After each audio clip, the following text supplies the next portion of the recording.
Salut à tous, bienvenue dans cette nouvelle vidéo. Nous allons parler de football et de l'actualité de football. Il s'est passé énormément de choses cette semaine et nous allons voir ça ensemble. Avant de commencer, jingle. Salut à tous, bienvenue dans cette nouvelle vidéo. Comme vous le savez, demain, c'est la Ligue des Champions. Rencontre entre le FC Barcelone et Naples, 8e de finale de la Ligue des Champions. On ne sait pas ce qui va se passer, mais il se passera sûrement beaucoup de choses. D'après ce qui se dit dans les journaux, Kylian Mbappé enfin accepte de signer son contrat avec le Real Madrid. La seule question qu'on va se poser, qu'est-ce que cela va changer à la fois pour le FC Barcelone, à la fois pour la Liga? C'est vrai que Kylian Mbappé, il faut le reconnaître, c'est un joueur important de cette décennie. Mais quand Lionel Messi était à la Liga, ainsi que Cristiano Ronaldo, il faut le reconnaître, ça apportait quand même une certaine plus-value au football espagnol. Il faut dire, au Real Madrid, ils ont l'habitude d'avoir des grands joueurs, que ce soit Cristiano Ronaldo, Jude Bellingham, Vinicius, Rodrigo et j'en passe. Recevoir un joueur supplémentaire, eh bien, ça va encore étoffer cette équipe du Real Madrid. Donc, ça apportera quand même de la plus-value, comme je l'ai dit à l'instant, pour la Liga. Donc, c'est une bonne chose. Si vous me posez la question de savoir si l'arrivée de Kylian Mbappé à la Liga est une bonne chose, oui, c'est une bonne chose. Mais qu'est-ce que ça va changer pour nous, supporters du FC Barcelone? Eh bien, ça va changer beaucoup de choses parce que à chaque fois qu'on mettra une branlée au Real Madrid, eh bien, Kylian Mbappé en fera partie. Non. Bon, c'était pour... Bon, ça ne va pas changer grand-chose pour nous, effectivement, parce qu'on le sait très bien, soyons réalistes, le FC Barcelone, en tout cas cette saison, est en dessous du Real Madrid. Donc, effectivement, avoir un joueur comme Kylian Mbappé dans l'effectif du Real Madrid, la saison prochaine, ça pourra faire très mal. J'espère que le FC Barcelone va avoir la possibilité de pouvoir recruter peut-être d'autres joueurs ou en vendre d'autres afin de pouvoir étoffer notre effectif l'année prochaine et ainsi tenir tête à cet effectif de Real Madrid qui s'annonce être stratosphérique. Demain soir, mes amis, le FC Barcelone va rencontrer l'équipe de Naples. Les deux derniers matchs qui ont été joués par le FC Barcelone n'ont pas été des matchs assez brillants.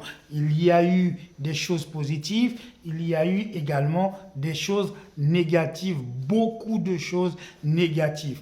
Et pour ce match, effectivement, Naples n'est pas dans une très bonne disposition ces jours-ci. Donc, le FC Barcelone aura toute sa chance lors de ce 8e de finale aller. Pour cela, le FC Barcelone doit montrer son meilleur visage, ce qui n'est pas toujours le cas. Il faut reconnaître parce que nous avons des joueurs qui ne sont pas au top de leur niveau. Lewandowski commence à peine à être un petit peu mieux qu'il ne l'a été ces derniers temps.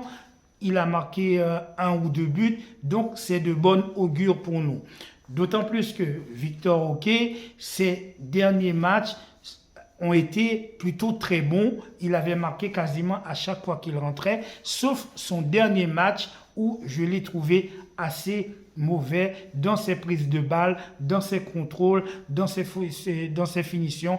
Il avait tout raté. Je ne sais pas si c'est dû au fait qu'il avait raté un match sous le coup de son carton rouge, qui fait que le match précédent, le match juste après, il a été assez mauvais, mais c'est un jeune joueur, comme je l'ai dit assez souvent. Je pense que Victor Oké peut être, en tout cas, être un support, être une espèce de rempart quand Lewandowski n'est pas à son meilleur niveau. Victor Oké peut toujours planter des buts.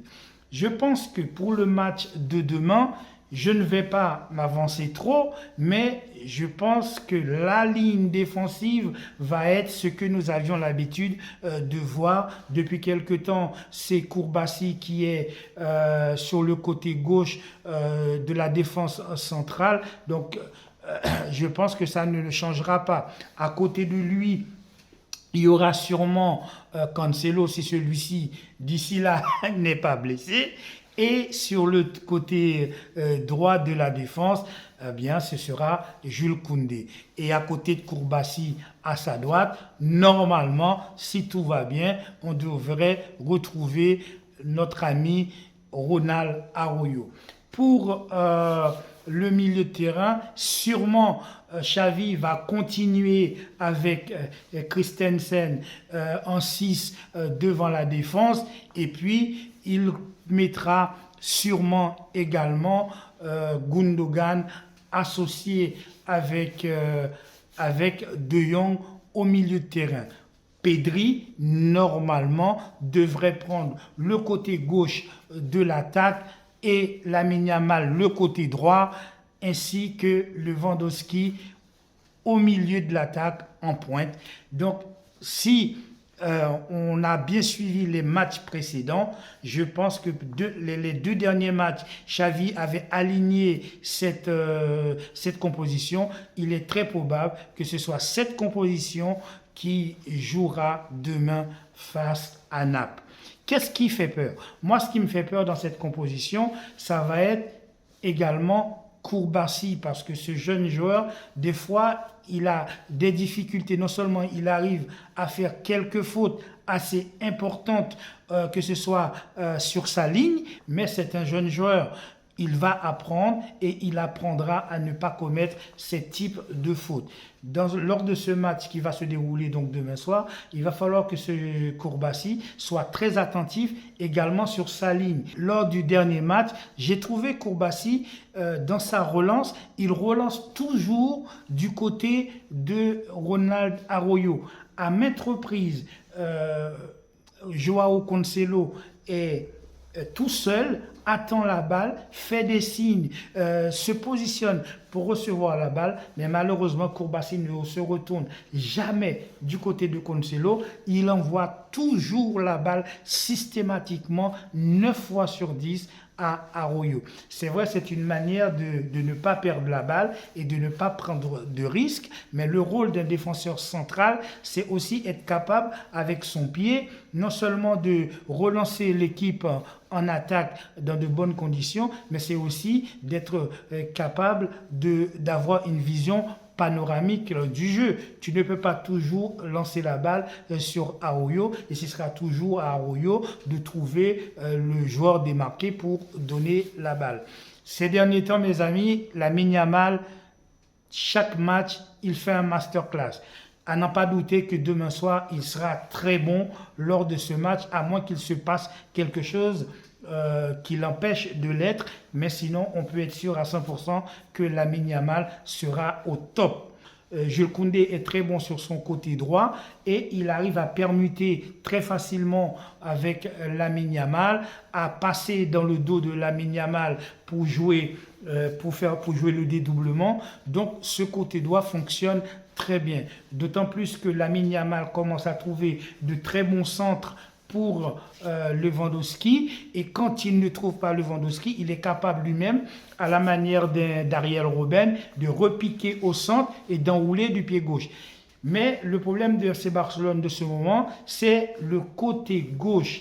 Le côté gauche, je trouve vraiment que Cancelo et Pedri ne fonctionnent pas vraiment comme ça devrait l'être. Depuis 2 ou 3 matchs, comme Pedri joue en attaque sur le côté gauche, et comme Pedri n'est pas un joueur vraiment très, très rapide, c'est un joueur qui est plutôt lent, il est rapide quand il est au milieu de terrain, mais ce n'est pas un joueur assez rapide comme attaquant qui serait capable vraiment de prendre la balle et tout ça, qui a une course de vitesse, etc.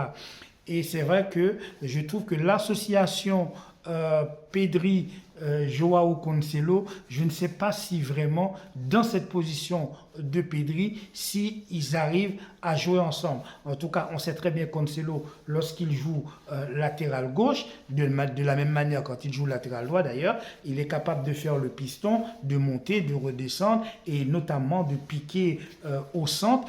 Que ce soit pour enrouler de son pied droit, qui est son pied fort, il est capable également de marquer des buts au pied gauche, parce qu'il l'a déjà fait à de maintes reprises. Donc, maintenant, tout le problème va se situer dans le mental des joueurs. Si le FC Barcelone se trouve dans une bonne disposition, a le mental pour jouer, eh bien, je pense que nous avons une chance, en tout cas, de remporter ce match face à Napoli, qui n'est pas, comme je l'ai dit tout à l'heure, dans une situation non plus extraordinaire. C'est une victoire qui est tout à fait à notre portée.